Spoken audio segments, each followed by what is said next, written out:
stories are important to human beings. I don't know why. I have no idea. Go ask, somebody in a sociology department somewhere or whatever. I don't know why stories are important to humans, but they are. They have been important from the very first human being on this planet. Stories are important. Since the cave people. Since the cave people, stories have been important. We also know that whoever has the most power is the one who tells the stories. Women don't get to tell the stories. And as long as that is going to be the case, we will also not have any control over our destinies.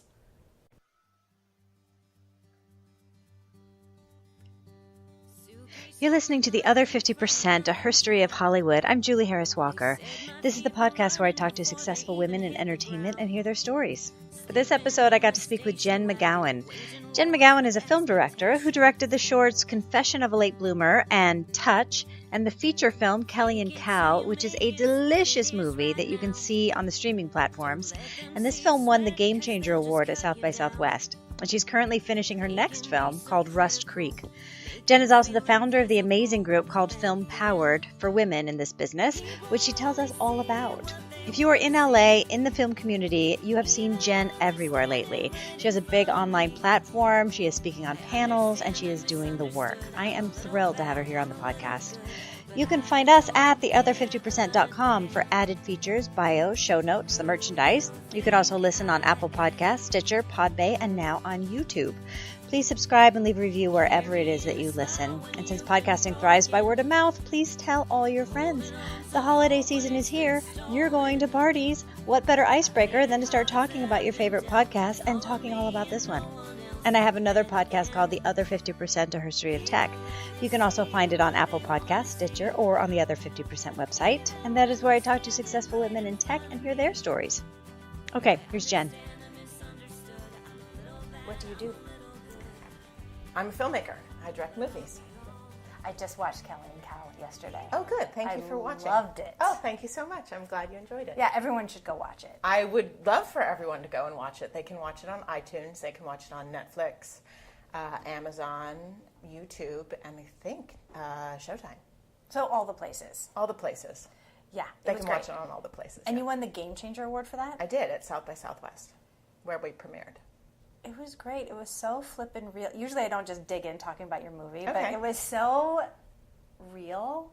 I mean, Juliette Lewis could read the phone book and we'd all be entranced, right? I love her. But just the journey of her becoming a wife and mother and grown up and... Yeah, it's not something you see often. No, like there was no fairy tale about it. No, and that's what I think struck a lot of people that saw it. A lot of people really connected with that. It was like, ooh, that was honest. Yeah, but not in a mean way. No, but just in a, that's real life. That's how it happens. Yeah. All right, you got to go watch it so you know what we're talking about. Yeah, please go see the movie, Kelly and Cal. You can find it anywhere. I watched it on Netflix. Netflix is a good place to see it. Okay, so is that what you always wanted to do, or what did you think when you were a kid? No, I didn't know. I mean, when I was a kid... Oh, God. Okay, let's see. When I was a kid, I wanted to be... I mean, anything. You want to be lots of things when you're a kid. Oh, yeah, veterinarian.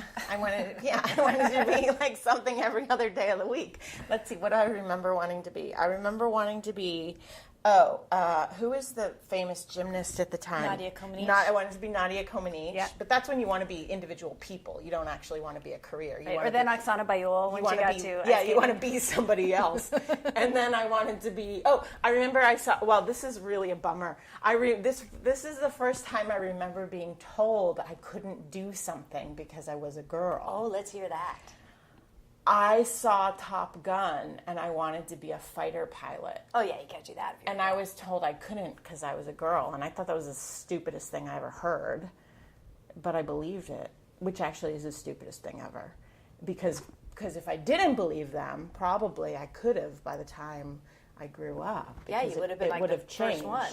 So that was dumb. So kids out there, don't believe what adults tell you. Well, believe some things, but... Believe the right stuff. Don't believe that you can't do it because... Yeah, don't believe. So then... That surprises me because you, like me, were of the free to be you and me generation. Where'd you grow up? Northern Virginia, right outside of D.C. And then, well, but see, believing that you can do anything also gets you into trouble in different ways, because I did believe I could do anything. And then I got into this silly business where you get into a business where you think you can do anything, and then the business goes, oh, actually, we don't want you to do this thing. Yeah, and then it's very shocking and disappointing. And then you go, oh, well, I'm going to do it anyway, so. Watch me. Yeah. What else did I want to do? I don't know. I remember in high school, I was really into genetics. I wanted to be a genetic engineer. I love science. I really want to do a big sci-fi movie one day. I love science. And then I got into theater, but mostly that was because I was in the theater department in high school. I was good at it, and it could get me away from home and into New York, and it was a way to get into school with not having the most amazing grades, and And what a fun way to go to college. Like, really, it's not a good, So I got into NYU because I was good at it. Thank God. I got to move to New York, and I got into a program at Tisch. They do, like, as you know, these different studios. They train the actors through different studios around the city, which is amazing. So they match you to your technique or what they think will work. Thankfully, they matched me perfectly. I didn't know at the time because I didn't know what I was doing, but they did match me perfectly. So where'd you go? I went to the Atlantic Theater. And who was running that? So that's David Mamet's technique, I guess. And at the time, it was very new, so all the classes were at the theater. So we trained on the stage and in this little teeny green room in an attic, basically, upstairs above the stage, amongst the company members. And it was awesome. How fun was that? It was amazing. Yeah. I mean, like, I took a class from David Mamet, and I took a class from Bill Macy, and Felicity Huffman, and all these incredible people. As you do. I guess, as I did, I was very lucky. Yeah, what was it about their technique? What was their jam? Well, it was very, as you would imagine, since the theory came from a playwright, it was very script analysis. It was very, very appreciation of the script. And Wait, is Mamet the one with all the pauses? Mamet is the one with all the words, with all the talking, and with all the not changing of the words. Yeah. So, he did Glengarry Glen Ross, and he directs too, but in any case, lots of script analysis, and that's where you start, and lots of what they call repetition. It kind of came from Meisner a bit. Lots of being in the moment and working off the actor that's across from you, and that just really worked for me. A lot of listening? A lot of listening, yeah, totally. And so I was there for the entirety of my time at NYU, which was for 3 years, and then I got out, and, I really enjoyed the work of being an actor, but I didn't enjoy the life or the career of being an actor. Yeah. It sucks. It's horrible. And the running around auditioning, never knowing where your next job is coming from? Yeah, and also I wasn't, I didn't know how to deal with that world. I didn't really, I maybe could have done it if I knew a lot of the stuff that I know now then, but I'm glad that I didn't. I'm really glad that I turned into directing. Tell me what you think of this question, because you're not the first Tisch alumni I've talked to who got out and said, we really had no idea how to pursue a career. Did it feel like that was a gap in the education? Not to throw NYU under the bus, but well, would have been helpful. That's hard to answer because there's so much you need to know, and so much of it is about knowing yourself. I'm not sure how they would teach that. So for your perspective, it was less about here's how you get an agent, here's how you get in the door, here's how you get the job. It's more about how do you deal with... It was more about how to deal with... the pursuit. Yeah, and understanding that I think the biggest thing to understand was how to find what it is that you do that no one else does, and have the courage to 100% do that. That's it. Even when nobody else wants that because they don't know what that is yet. Mm-hmm. That's really hard to know when you're 20. If ever. Yeah, I mean, some people know it, and actors that know it, like, they jump off of an audition. They just know it. and some people really do. I guess that's really what it is. Yeah. But, you know, I went to college when I was 17, and I graduated when I was 20. Yeah, me too. So I didn't know that. I remember sitting in acting class thinking, this will be so much better when I'm 30. Like, I'm way too young for this. I didn't know that. I didn't know. Okay, so then after that, did you think I really want to be directing instead? How was that move into directing? No, it was more pragmatic. It was more about problem solving. So I was working as a receptionist in a commercial production company to pay my bills. Which one? It was a production company called Johnson Burnett Productions. I don't even know if they exist anymore. Mm-hmm. But I worked there, and then I worked at a company called A Band Apart. And was this in New York still? Yeah, in New York. And while I was doing that, I was auditioning and doing like plays and stapling your headshots while you're at the front desk? Yeah, totally. What you do. And I didn't like the roles that I was getting because I was always getting these like girl next door cute roles. And I was like, that's so boring and lame. And so I wanted to do something else. So I wrote something to direct so that I could create something, not necessarily because I wanted to direct anything. It was more to solve a lack of work. You had to create material for yourself. I had to create material for myself, which is what so many people end up doing. And so I did that. And when I was doing that, I was like, oh my God, this is so much better than acting. I love this. I don't want to do that anymore. And then I totally fell in love. I was like, I love everything about this. Everything. About the writing or the directing? No, the directing. Yeah. The writing was just part of the necessity of it all. It was just solving a need. Yeah. And to be honest, writing now is still that. Whenever I have to work on scripts, it's just to get to direct. Mm-hmm. And a lot of directors, I think, are like that. They have to write in order to direct. Which is unfortunate because it takes a job away from a writer who are better at it and who actually enjoy it. So I did that, and then I was like, forget this. I don't want to act ever again. Did you write a film or you wrote a play? It was a short film, and I didn't have any idea what I was doing. I had never at that time even touched a video camera before. Yeah, how did you shoot it? Well, I got 16 millimeter film and a 16 millimeter camera, and I got a DP, and I got a truck, and I got all the stuff, and we did it. Did you pay for it, or did you just call your friends? A little of both. I mean, I saved up money, and I got Kodak to donate film, and I got Panavision to donate a camera, and I got, because I worked at a production company at the time. And right, so you had access to all the pieces. I had an idea of how things got put together. Yeah. And I copied what I saw in the office. And so I did that. I knew you needed all the people, and you needed all the gear, and you needed shots and a storyboard and all those things. So I did that. And the movie sucked, but it doesn't matter. You did it. It served a purpose. It served the purpose of getting me to understand that that's what I was supposed to be doing. Mm-hmm. So that's what I did. And then I was like, well, I know that I love this, but I don't actually know how to do it. Mm-hmm. I don't really know what I'm doing. Then I was like, okay, I probably should go to school. So I applied to film schools, and that's when I got into USC. So then you moved to LA to do that. Actually, I moved to London. Even better. To be with my husband, who I was dating at the time. I wanted to go to AFI. Mm-hmm. And I thought I would, this is going to sound awful, I thought I would apply to USC and use that as my backup school because they accepted students in the spring and in the fall. Mm-hmm. And AFI only accepted students in the fall. So I was like, all right, here's my strategy. I'll move to London.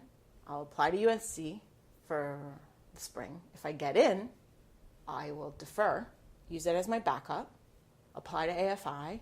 If I don't get in, I'll go to USC. Your safety school. My safety school. So I moved to London. I was there for like 2 weeks, I think, 3 weeks.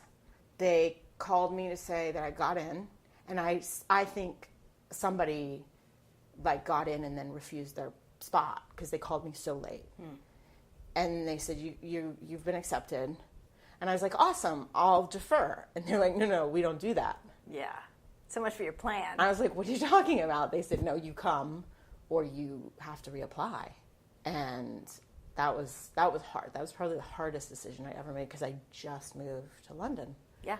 And I didn't have, I mean, it was, I didn't have any money. I never owned a car before. I didn't know where to live in LA. And what was your boyfriend doing? Well, he's British, so he lived in London. Oh, he was just living his life. Yeah. And I was like, oh my God. Okay, see ya. And I was like, I'm going to go because I don't want to knock it into both. So you did it. So I left and I moved to LA and then I went to USC. And it was the best decision for me. I'm really glad I got in. Okay, so what did you do once you graduated? I didn't graduate. Oh. I didn't finish. All right, well then what happened while you were there? Tell us a story. So I finished one semester short of graduating. I finished my thesis film because I was there on student loans. Mm-hmm. So it was really expensive. And I was like, okay, if I'll save up one semester's worth of credits. If my thesis film does well, I'm out. Yeah. Because that's the point. That's what I was there for. Yeah. No one's hiring you because your film degree. Yeah, right. If it doesn't do well, then I'll stay and make another film. Mm-hmm. But my thesis film got into Tribeca, so I was like, I'm out. Yeah. So I did all of the classes where I got to make things, and I did my thesis film, and I left. And that went to Tribeca? That went to Tribeca. Any other festivals? Oh, yeah, did a bunch. How'd it do? It did well. Did really well. What was it called? It's called Confessions of a Late Bloomer. Can people find it? Yeah. It's probably online somewhere. It's sold. I still get residual checks for it, like 15 years later. Amazing. Yeah. Yeah. So that's cool. And then, 2005. So 12 years later, I still get residual checks for it. Incredible. And then I did, in 2010, I think, I did a short film called Touch, which did really well. That one won the Florida Film Festival, which made it Oscar eligible. Mm-hmm. Didn't get shortlisted, which was a bummer, but exciting nonetheless. Exciting nonetheless. It went to a ton of festivals, won a ton of them. Again, that one distributed, whatever, still getting checks for that one. That one helped me get Kelly and Cal, which was 3 years ago. Mm-hmm. That one went to South by, won the Gamechanger Award. And then I just am now completing my second feature called Rust Creek. Fantastic. Thank you. Now, those films were all, like, I heard 5 years apart-ish? Yeah. So in those early years, did you ever went to day jobs to keep body and soul together? Or were Yeah. you working on films? No. What were you doing? I would produce and production manage commercials. Okay. Yeah.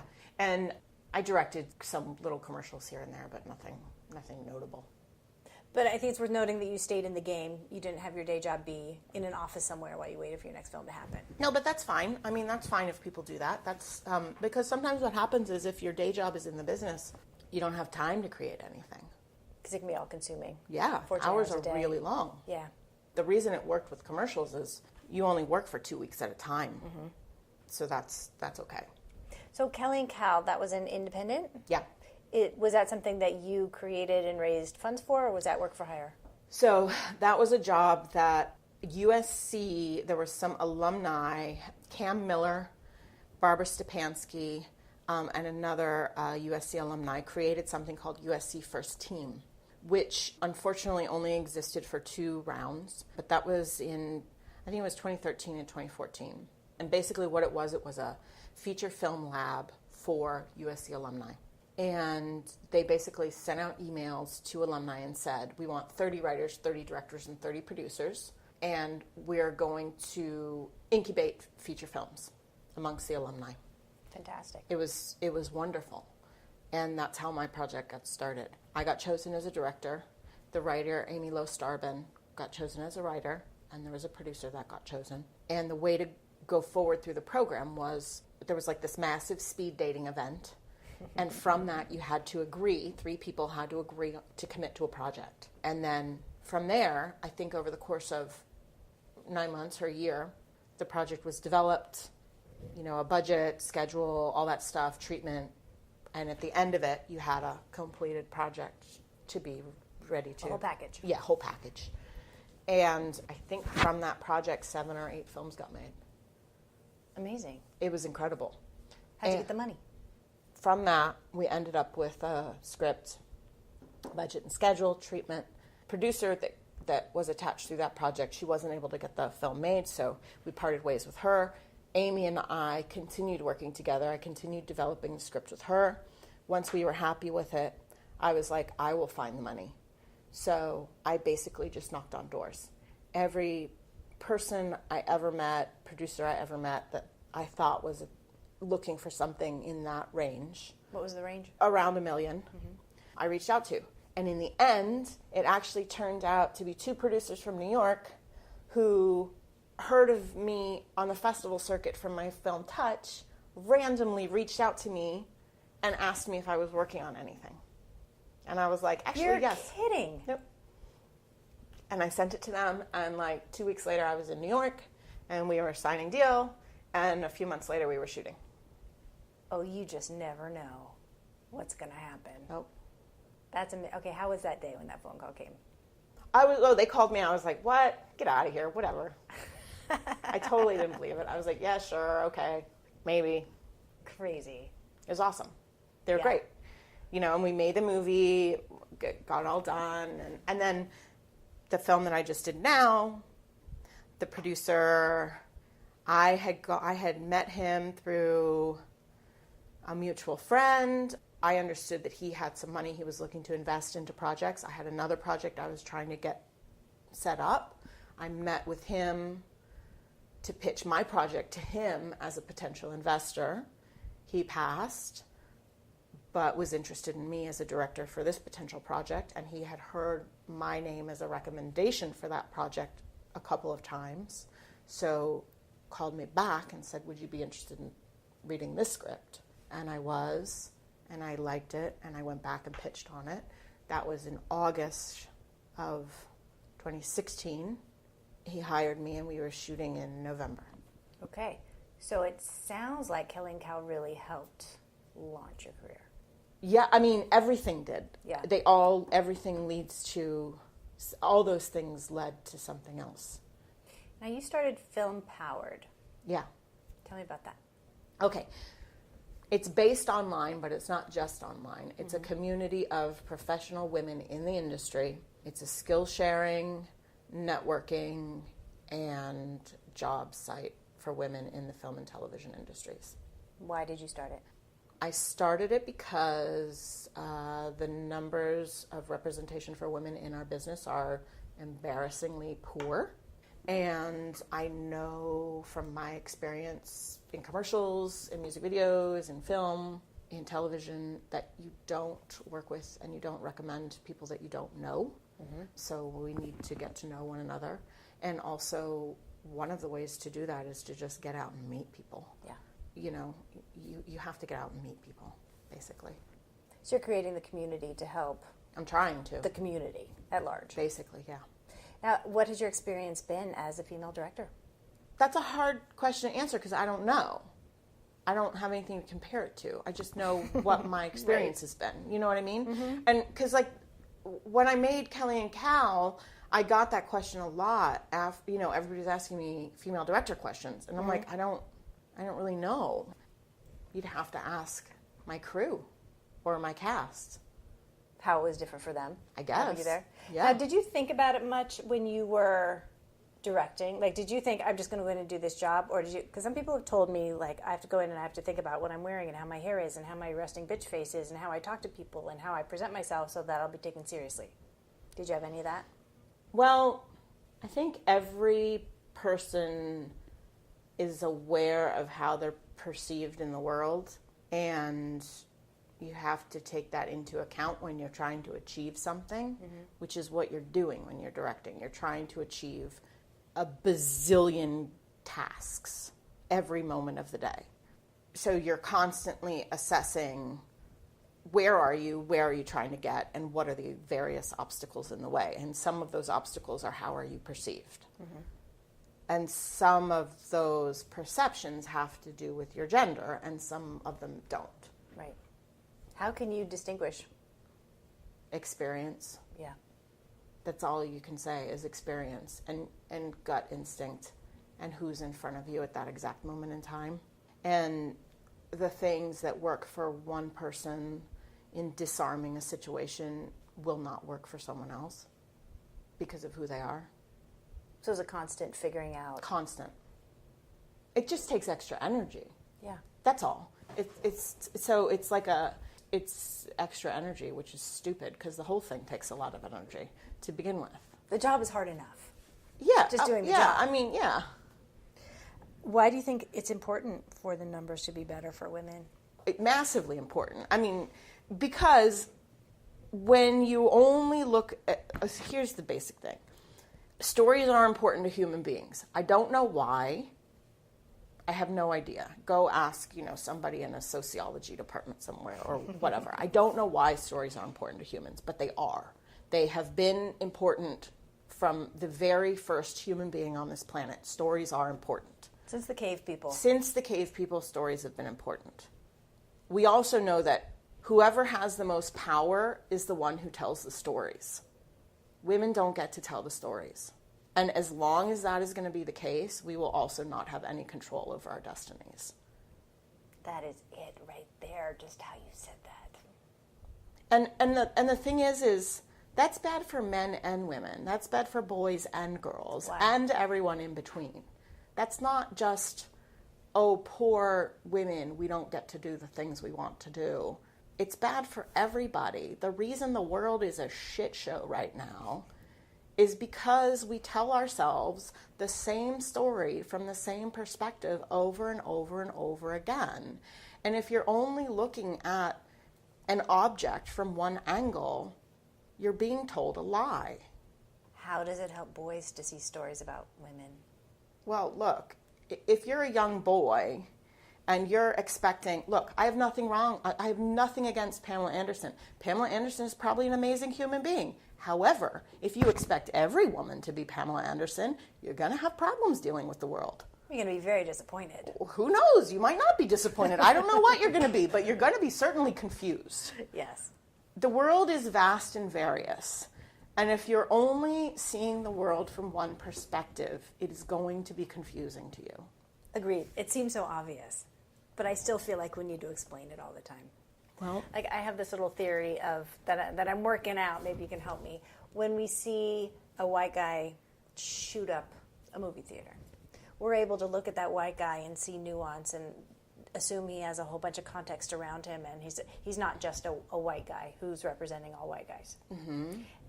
A woman or anyone of any other color does something, and we ascribe it to that gender or race or whatever because we can't imagine a bigger story because we've only seen one story. those who tell the stories permit those similar to themselves larger boxes to live within. Yes. So everyone else is given a much smaller box to live within. So then every representation is so much more important. Yeah, that's not fair. No, it doesn't get us anywhere. How do you think we engage men? Very carefully. Why? Because you want to be effective. Yeah. How do you think we do it? I mean, I don't know. Everything is on a case-by-case basis. What have you seen work? I mean, again, it's a case-by-case basis. It's like, you need to understand, you need to come to everyone where they are. Mm-hmm. You know, you need to have a conversation with everyone where they are. Are you dealing with someone that are we talking about a feminist man? Are we talking about, who knows? You know, everybody you have to deal with on a case-by-case basis. Yeah. Some people you pointed out and they say, well, I've never seen it, so I'm sure that's not true. Yeah, there's a million responses. Yeah.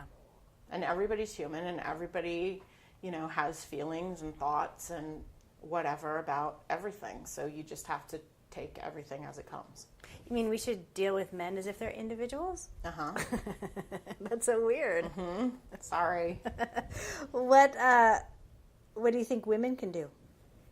I mean, the good thing about this problem is it's massive, yes. So everybody can do something. There's so many pieces. There's something for everyone. There's so many things that we can all do. I mean, I don't know. I don't have the solutions. I mean, it's like this is kind of my frustration. It's like I'm a filmmaker. I just want to make movies. Right. Do you have to be an activist too? Apparently, I do. I've decided to. Yeah. But you know, I feel like can we just. I've said this in interviews before. I kind of wish we'd stop asking directors and writers how to fix social problems. Like, let's ask social scientists how to fix social problems, because they have actual data, not just one single perspective. Because that's kind of part of the problem. Yeah, right? Part of the problem is we go to people and say, how do we fix a problem? And they say, I don't see a problem. So then you get Stacy Smith to gather all the data. Yes. You go talk to Stacy Smith, and you go talk to Martha Lowson. You know, you go talk to those people. They know how to fix these things. Yeah, and then you get the data, and there's no arguing with the data. So then you can just talk about what do we got to do. Yeah, and then leave me alone, and I get to go make movies. Exactly. I really just want to make movies. Well, now I'm going to ask you a different question, but Okay. along the same lines. What advice do you have for young women who are just starting out who want to do it? How do you become a director? What do you need to do? I mean, you just become a director by directing. That's how you become a director. Go direct something. There's no reason to not direct something. There are tools out there that permit you to direct. There are iPhones. I was going to say, you can do it on your phone now. Yeah. Go direct something. That's how you direct. There's no that's there's no pretty route. easy. There's no route. There's no one route. There's no any route. You just have to direct. And everyone has a completely different. Everybody has a completely different story. Yeah. And route. And that's kind of what's cool about it. Because nobody can tell you doing anything wrong. And no, really. And the other thing is like, you know, somebody's career that was effective, somebody's path that was effective last year might not be effective now, because the filmmaker is different, the industry is different, the tools are different. Everything is constantly in flux. Yeah. So you just have to do what works for you, and you have to make the best out of whatever assets you have. It's like, I can't remember his name, he did the Hollywood Shuffle on his credit cards. Oh, And no one's recommending you do a film on your credit cards anymore. well, not now. That seems like a horrible idea. Now that's a really rough idea. Yeah, but it happened once and it Yeah. went very well, Yeah. so that was the path for a minute. Yeah. But yeah, let's not do that. Yeah. Are you a success? Am I a success? I'm a success in some things. How do you define it? I'm doing what I want with my life. That's it. Are you a badass? I mean, I don't know. I do what I want. I mean, look, you only have one life, so you better do what you want with it. That is radical. I mean, that's why I do what I do. I'm gonna die. So you might as well do what you're put on this earth to do. I mean, I don't know I don't believe I'm put here to do anything, but I'm doing what I want to do. Which is pretty good. What have you not accomplished yet that you want to accomplish? Oh, so much. Like what? So much. I mean, there's tons of movies I want to make. Tons of movies. And there's tons of money I want to make so I can give it away. My husband knows all of our money is getting given away. You've prepared him. Oh, yeah, he knows. Now, what does he do? He's a filmmaker as well. Okay, so you married that guy who was living in London. Oh, yeah, yeah. He shot Kelly and Cal. Oh. Yeah. Is he DP? He is. He has his own television company. He started in documentary. So, and because he's British, he kind of does the everything thing. So he shoots, he directs, he writes, he edits, he produces. He's amazing. What's his company? It's called Ample. He's got a show right now called Cooper's Treasure on Discovery. They had another show called Cold Case on A&E, and a bunch of other shows coming up that aren't out yet, but That's they great. will be soon. Yeah. Do you ever work together? Well, on Kelly and Cal, and yeah, we do work together, but we didn't for the longest time. In the beginning, we did not work together at all, because I was like, I like you, I want to keep liking you, let's not work together. But then the thing is we realized one of the reasons we liked each other was because we have such similar goals and such similar work ethic. The only person I know that works harder than me is him. So probably if you ever want to see each other. Well, that we don't do often, unfortunately. That's hard. Yeah. That's hard. It's hard in production. I mean, I think maybe that's what I would tell people starting out, is that when people say that the film industry is hard, it's not making movies that's hard. Making movies is the easiest part. It's people is hard, and the life is hard. Yeah, the rest of your life all around it. Well, because you're not a normal person anymore. You don't get to do normal person things anymore. Like, Explain that. Well, I can't tell you how many weddings and funerals and birthdays and things that we miss. You will never be on the normal buy a house, buy a car track. Yeah. You're not on that calendar anymore. Forget it. That's out the window. You just live by different rules entirely.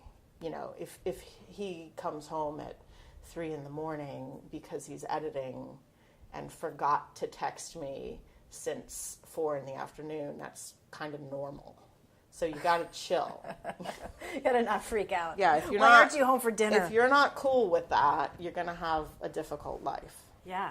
Now, did you guys consciously negotiate the home and the separation of duties there and the money? Like, everything is consciously negotiated always, because everything in our life is always in flux. Mm-hmm.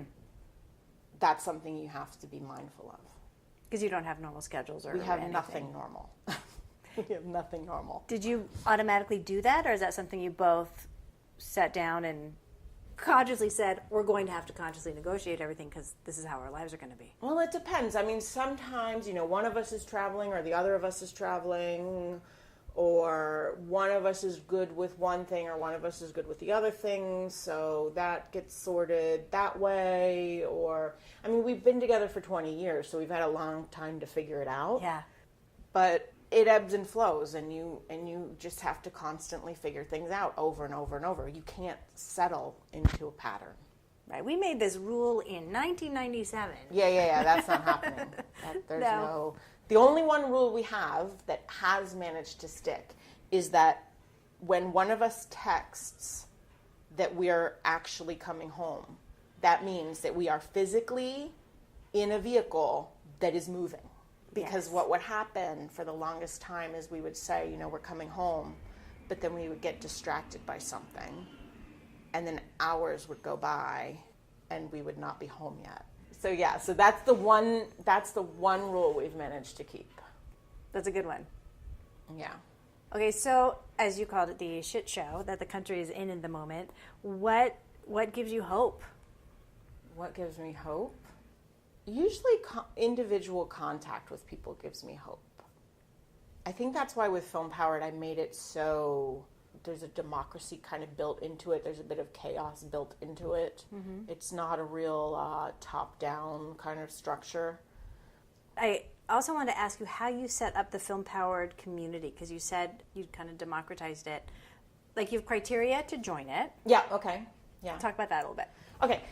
So with Film Powered, basically the way it works is, so what was important to me about Film Powered is it's for professional women in the business. There's a lot of organizations, there's a lot of programs, there's a lot of funds for first-time filmmakers, short filmmakers, because it's easy. It's easy to give someone $2,000, $5,000.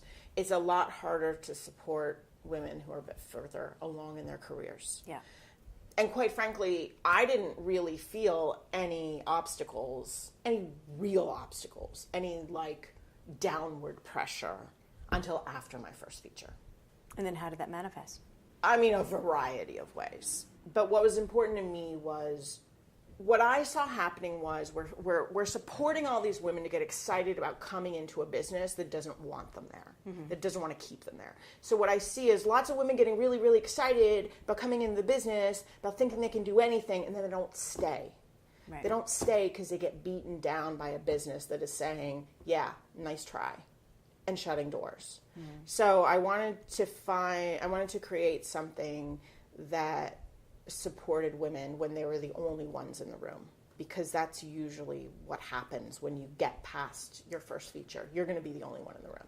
So basically, when you apply to join Film Powered, you have to be a member of another qualifying organization. And the reason I decided that was, number one, I'm the only one running Film Powered. Right. So I did not... You can't vet everybody. I don't want to vet everybody for two reasons. One is I don't want to be judging fellow filmmakers. Mm-hmm. That's not good. Because A, I don't want to. I don't have the time. And B, I don't want to get into that relationship with people. And there are organizations who do that vetting already. So it's very easy for me to just say, are you on that list? Awesome, you're in. So there's a list of organizations that I've partnered with, and if someone is a member of that organization, they get membership automatically. Once you become a member of Film Powered, you get 2 credits. Each of those credits can be used to take a class. Each class costs 1 credit. There are classes, there are social events, and now there's job postings on the website. And once you use up all your credits, you can gain more credits by contributing to the community, either by referring a new member, posting a job to the community, or offering a social event or a class. So it self-generates. So your membership can come up and say, hey, you know what, I know a lot about lighting. Let me run a little clinic. Exactly. That is great. Peer-to-peer classes. What kind of classes have there been? Oh, tons of stuff. Everything from like directing the sex scene to... Yeah, that's a good one. It's super cool. It's very specific stuff. Yeah. The classes are meant to be between 2 and 4 hours. Uh-huh. They are attended anywhere between, well, actually, there's no max on the attendance. There is a minimum. There has to be at least 5 people. You have to get 5 people to RSVP 3 days prior to the class, or it disappears. So it has to be something that the community is interested in. Right. There's been contract negotiations, 3D shooting, auditioning. There's also social events where people just like go and hang out on the beach or go for a hike. Anything that gets people connected and meeting is important to me. Can people put in requests of, gosh, I'd like to see a class on this? It's something that has been brought up, and it's something I want to add to the site as it grows, but it's just me doing it right now. Yeah. So I have a list of tech that I want to add and additional functions that I want to add as it grows, but it's on the list. Here, let me add to your pile. No, it's there. It's already there. I'm just thinking, I wonder how often people have things they could teach that they just don't know other people want to hear. Totally, I know. I know. And the great thing is like I'm in a lot of women in film groups, and one of the things that was frustrating to me is I joined these women in film groups, and I'm like, everybody I meet is a director. Mm-hmm. I'm a director. I don't need to know any other directors. Right. I don't work with other directors. You're lovely. You're fun to hang out with. I really like you, but I'm never going to work with you. Yeah, you need DPs and I need to meet DPs, and producers. I need to meet writers, I need to meet producers, I need to meet executives. So that's the other reason why I did this. So the members are across the board. There's post supervisors, there's animators, there's editors, there's lawyers, everybody. How many people do you have in it now? Right now, there's over 1,300 members. Amazing. We've done no advertising and no publicity, only word of mouth. That's incredible. How long have you been doing it? 2 years. I guess there was a need. There's a huge need. I've had people reach out from Brazil, from Australia, from London, from Canada, all over the place. Incredible. It just goes to show you what a person can do. Yeah, it's just me sitting on my couch. Yeah, but you had an idea and you saw a need and you put the shingle up. Yeah. And the people came running. Yeah. It's great. Thank you. Thank you so much for doing this. Thanks for having me. You've been listening to The Other 50%, A Herstory of Hollywood. I'm Julie Harris Walker. I'd like to thank Jen Mcgowan for sharing her story. And special thanks to Kate McDougald for the editing, Jay Rowe, Danny Rosner, and Allison McQuaid for the music. Please find us on Apple Podcasts, Stitcher, or Podbay, and subscribe and leave a review. And of course, on our website, theother50%.com, all spelled out in letters, for added features, bios of our guests, and the merch. And we're now on YouTube, where you'll start to see some of these interviews on video. You can also follow us on Facebook and Twitter at Other50% and Instagram at Other50% Podcast. And don't forget to check out The Other 50%, A Herstory of Tech. Thanks for listening. See you next time.